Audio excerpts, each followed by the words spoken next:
Mayday is brought to you by JordanDene.com. That is Jordan, DENE.com. She runs an apparel and accessories company. This is functional fandom items. You can wear this stuff every day. They're totally fashionable and functional, and I think you will really like what you see. So definitely go check them out. JordanDene.com. Once again, it's JORDAN, like Jordan, DENE.com. Our organization podcast partner this month is NARAL Missouri. They are Missouri's largest grassroots pro-choice organization working to protect a woman's right to a full range of reproductive health care for over 40 years. For more information about them, you can go to prochoicemissouri.org. That's prochoicemissouri.org to get more information about NARAL Missouri. Lastly, our wild card, and this one I am very excited to introduce you all to. It is called Geek Girl Brunch. You can find out all about them if you visit their website, geekgirlbrunch.com. This was something that is really cool, very grassroots, started up in New York City by 3 women who were looking to start a women's-only brunch group to just talk about geeky stuff and do geeky stuff with fandoms and all kinds of things. So visit geekgirlbrunch.com, find your local chapter, or start a local chapter. That is geekgirlbrunch.com. Check them out. Hey everybody, this is Justin, back for part 2 of our 2-part interview with Sarah Magliocco from Shamazing.net. Wanted to give you the rest of this interview and learn all about what's going on over in Ireland regarding women's rights and trying to make the 8th Amendment get repealed and make abortion free, safe, and legal over there. So this will be the continuation of that interview, and I hope you enjoy. Thanks. This is Sarah Magliocco with Shamazing.net. So, okay, we've obviously laid the groundwork. What is happening over there? Mm-hmm. So let's talk about anyone and everyone that is making a headway in trying to improve the situation.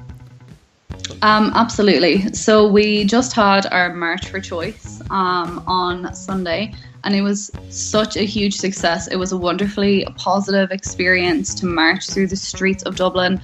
There was an estimated 40 to 50,000 people marching through the streets, just to kind of give the government a physical visualization of the fact that the people want free, safe and legal abortion. And it was just extremely powerful. And, you know, the speeches that were had afterwards, we kind of congregated on the doorstep of Dáil Éireann, which is our main government building. And, you know, it was really amazing. And it was the 6th annual march that we've had organised by the Abortion Rights Campaign. And hopefully it could very well be our last. So, you know, it's a really kind of time of flux at the moment. And there are so many people that are really kind of pushing the situation into the public eye. There's Anna Cosgrove. She started the entire kind of repeal project. It started off as kind of a clothing concept to raise money for the Abortion Rights Campaign. So anyone that kind of would know anything about, you know, abortion rights in Ireland at the moment, you know, the repeal jumper, I'm wearing mine right now, actually, you know, for this podcast. Yes. But, you know, it's become synonymous with the visual of like an Irish woman wanting abortion rights. So it's just a black jumper with the word repeal on it. And it was nearly like a trend there for a while. Like you couldn't walk down Grafton Street without seeing 1, 2, 3 people, men and women, wearing, even dogs. Like people had made little repeal jumpers for their dogs. There were so many doggos for choice at the march on Sunday. I was like, oh my God, I have to pet them all. So in covering the march, what were some of the highlights for you that day? Other than the obvious, you know, amazing turnout that you got, what were some of the things that you noticed the most or that you covered that you were impressed by or that made an impression on you?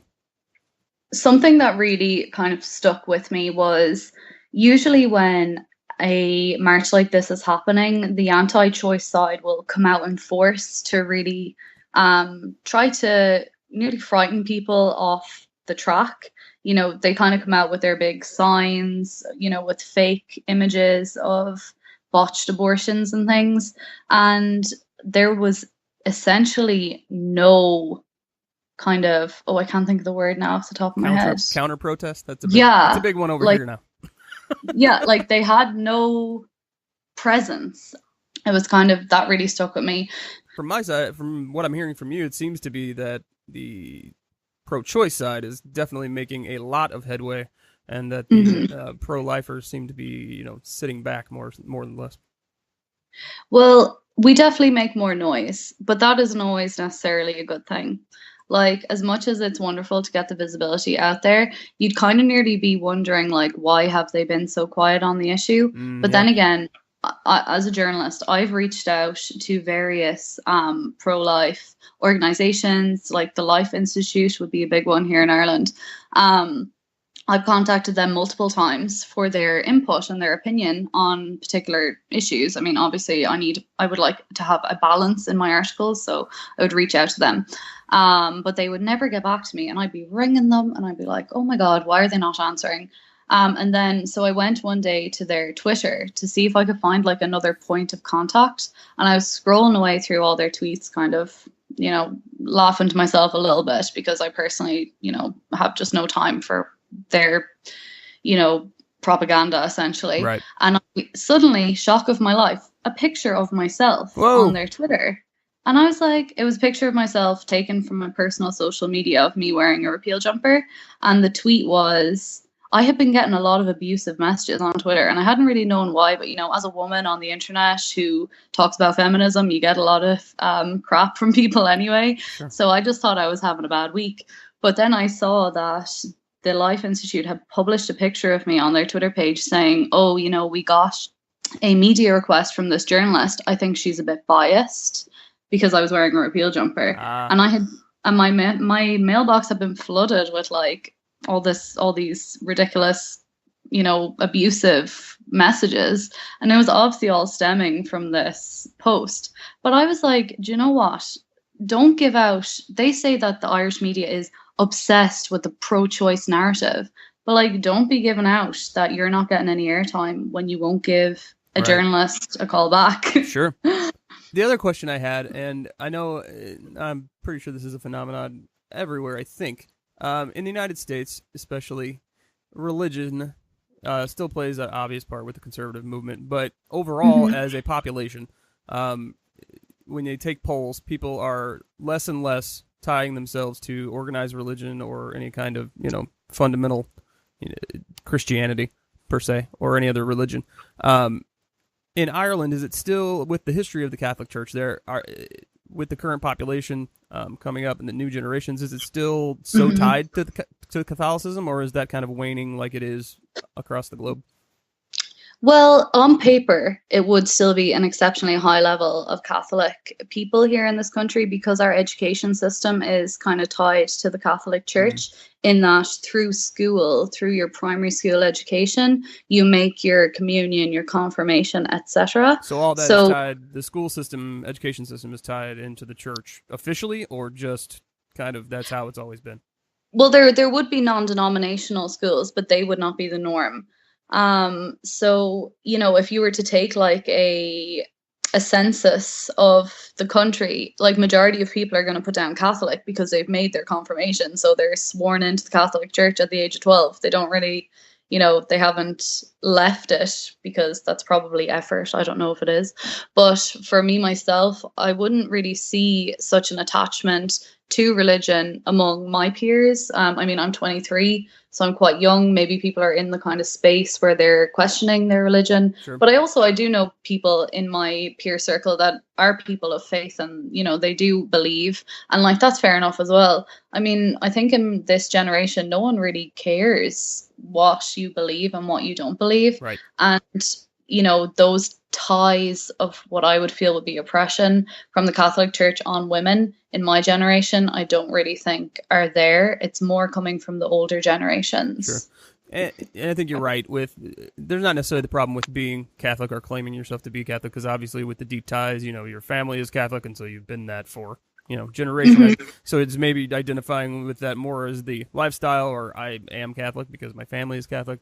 But I guess it's more so a better attitude towards social issues like this. Is that something you're seeing as well? Yeah, absolutely. I mean, even in, God, is it 2 years ago now, 2015, we had the marriage equality referendum. Ireland was the first country to legalize gay marriage by public vote. Woo! So, tides are turning. I mean, I think It was actually illegal to be gay in Ireland until 1993. So in the last 20 years, we've gone from, people being imprisoned for being gay to having a public vote in favor of gay marriage and the celebration of, loving whoever the hell you want, as it so should be, in my opinion. Right. So, it really does show that Ireland is changing. Like, there is a new Ireland. And I guess the next step is the campaign to fully allow women to have their bodily autonomy. So is that the big final domino, do you think? Is that the largest issue looming over Ireland at this point as far as social things go? Definitely. I think so. I think it's the most pressing matter of our time currently. And I really think that once we have that, it really will bring us in line with the rest of Europe. And there have been so many kind of public campaigns about it. And the government is finally taking notice. I mean, this is something as well that kind of reminded me of The Handmaid's Tale. You know, when Moira is like escaping the Jezebels and she's making this like really heroic like trip up to Canada. It's like taking her ages to get there. Yep. Well, that always reminded me of like Irish women who have to travel. And about a year ago, or maybe it could even be 2 years ago at this stage, a Twitter page called Two Women Travel was set up. I read about this. So they basically live tweeted their journey to the UK, correct? Yeah, it was an anonymous page. They live tweeted their entire kind of abortion journey to the UK. So it was one woman who was procuring the abortion and a second woman who was her friend or something, her sister perhaps, that we don't know because it's anonymous. She was just accompanying her so that she wouldn't have to go through it alone. The Twitter bio was like 2 women, 1 abortion, 48 hours from home or something like that. So they documented every aspect of the process. Excuse me. And they added like our current Taoiseach of the time, Enda Kenny, in every tweet. So he would see it all every time he opened his Twitter, or perhaps every time his intern opened his Twitter, right. Who knows? But yeah, so there's just been so many things like that just really kind of show that we want a full repeal of the 8th Amendment so that just every pregnant person in Ireland has access to safe and legal abortion, free from the shame and stigma, and just free from the requirement to travel or face prison time. And even Amnesty International have gathered data on Ireland that show that 80% of Irish people want to repeal the 8th Amendment. This is reflective further of data that we gathered at Amazing recently, where we found that ultimately 90% of people in a poll said that they were eager to see a repeal to the amendment. And they cited kind of, bodily autonomy and equality as the main reasons that they were interested in the campaign. And obviously for the outcome of next year's referendum, that was all data gathered by my editor, Niamh McClelland, who is an extremely talented writer who also does a lot of pieces on the repeal campaign. But, some women even said that they themselves had been forced out of their own country to get this basic medical procedure in the survey that we did, and that they didn't want any more women or families to feel like criminals because our politicians are cowards. So that is a quote from the survey that we did. Now, I know that when we spoke initially, back in August, you said that there had been a public referendum where they had, in Ireland, I guess, to try and get any laws changed. They have a public gathering where a certain amount, I think you said 100, is that correct? Or 1,000 people, where they basically gather the public opinion, which then, if it is, I guess, the majority, sends it to the government, where the government has to make some kind of response. Is that correct? Am I saying all that correctly? Yep. So it's called the Citizens' Assembly, and it is a gathering of 100 randomly selected people from all over Ireland that are reflective of the kind of age and gender demographic. It was a series of meetings where they were presented with both sides, pro-choice and pro-life, all of the hard, cold facts about abortion, about how many women travel, what the procedures are, all these, just essentially the facts. And then the committee would vote on what kind of action they would advise the government to take.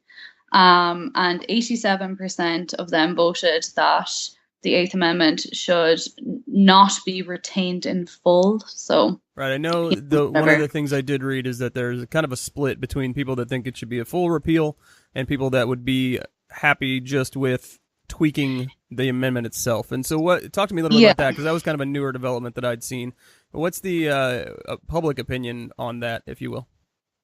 Yeah, so I know we were chatting earlier about the referendum that's coming up, and I was saying how, although they've called a referendum, it might not necessarily be to have abortion in all circumstances. It might be something like, oh, should we have abortion in cases of rape, incest, or fatal fetal abnormality?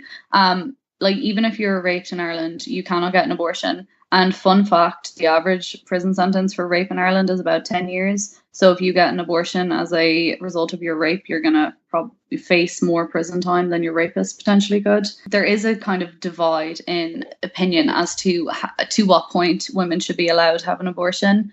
And I guess it's just your personal opinion.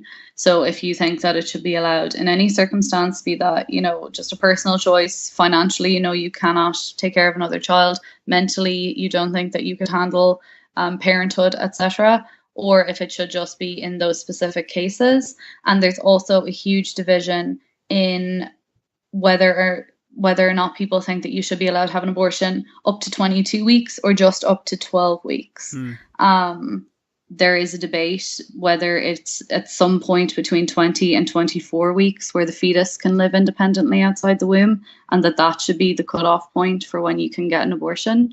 So I think that, it's always going to be such a huge topic of conversation until they decisively know when that cutoff point is. So I just don't know. We need to wait for the scientists on that one, I think. That's actually something that just this past week, I believe, after the last time they tried to repeal the healthcare bill here, they are now pushing a 20-week abortion ban for abortions after 20 weeks here in the United States. But yes, we have something very similar going on here. So moving forward, after your march, the successful march with little input from the pro-lifers, where do you see this going, in your gut opinion, being a journalist over there and knowing what you know and from the ins and outs of the government and the public? Where do you see this ultimately ending up? I think that the referendum hopefully will pass, but I do fear that it will be a conservative question that will be posed to the public. That is my fear. But my hope is that the referendum will be posed as, should abortion be allowed in all circumstances in this country? And I do feel that if that question was posed, the referendum would pass. And then, we don't have the services here. We don't have the education. Abortion is not, part of the curriculum for our medical education here. So, there'd be so many things that would have to be put into place. Right. I think it's a long slog, and we still have a way to go with the fight yet, but we're at a pinnacle at the moment. And I really think that this referendum is going to just be the turning point for Irish women. So who decides how it's worded? Because to clarify for some of the people listening that might not understand, so once the referendum is made by the government, this has to go to a vote to the people, correct? Yes. Okay. So it'll go to a public vote, and the wording will be decided by our government officials, by our elected officials in the Dáil. And what is your the Dáil is our? What is your confidence in them wording this appropriately? I'm gonna go with. I'm at like 40-60. Like, I 60% think that they will pose a conservative change, but I am hoping that the kind of the strong voice of the people will kind of shine through and influence their decision to put it as a very open question, one that allows abortion in all circumstances.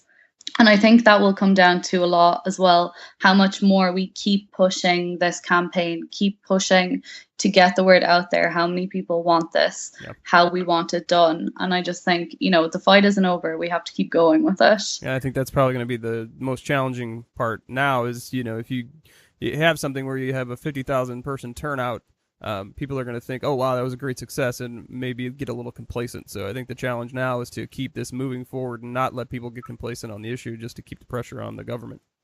Absolutely, because that was a question that was posed. Well, why are you having a march for choice when you're getting your referendum that you've wanted for so long? But, we still don't know how it's going to be worded. We still have to push to show the government what we want and just hope that they do listen. And obviously they are starting to.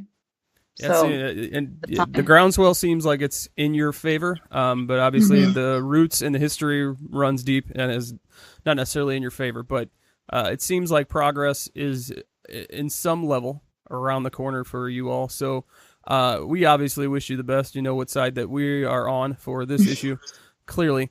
And we just want to keep following up with you if anything, progresses with the amendment and the referendum, and keep us in your thoughts so that you can let us know how things are going, and tell people right now where they can find more information on your reporting and all things Shamazing.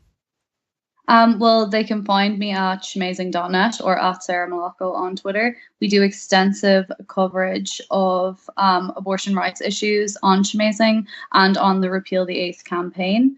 If anyone needs any information regarding abortion services, they can find that on the Repeal the Eighth website or on the Abortion Rights Campaign or at Free Safe Legal on Twitter. Excellent. Well, Sarah, we really appreciate you following up with us. I'm glad we finally got to talk about this issue after a month of going, hey, we're going to talk. Building up to it. And so it's been very nice to finally speak to you and get to talk about the actual issues. And I could not be more happy with the success of the march. And once again, just hope that the momentum carries people to be more vocal and not get complacent, because I think that is the big challenge here. So. Absolutely. We just have to keep pushing forward until we're able to get bodily autonomy for women here. And, if any of the listeners of this podcast want to support, you can tweet our Taoiseach at Leo Varadkar on Twitter and tell him that Irish women should have the right to abortions, please. We will do that. We will push that on the social media. I will get with you so I can make sure that I spell everything that you just said correctly. And we'll push that out there, because that could be fun. We like to rile up government officials every once in a while. I'm sure he gets hundreds of tweets every single day being like, actually, that's kind of something interesting. Justin Trudeau, another person you may have heard of. Yeah, the guy who everybody wants to run their country now. Yeah. Yeah, exactly. Well, the Irish have like this slight obsession with him. I mean, not sure why. We've actually been called a thirsty nation for Justin Trudeau. But seriously, international headlines. Ireland is thirsty for Justin Trudeau. But yes, so Leo and Justin, or Leo Varadkar being our Taoiseach, are quite pally. So when Leo was over chilling with Justin in Canada, there was actually a campaign on Twitter for Justin to inform Leo Varadkar about the abortion rights in Canada so that he would, chat to his buddy. It.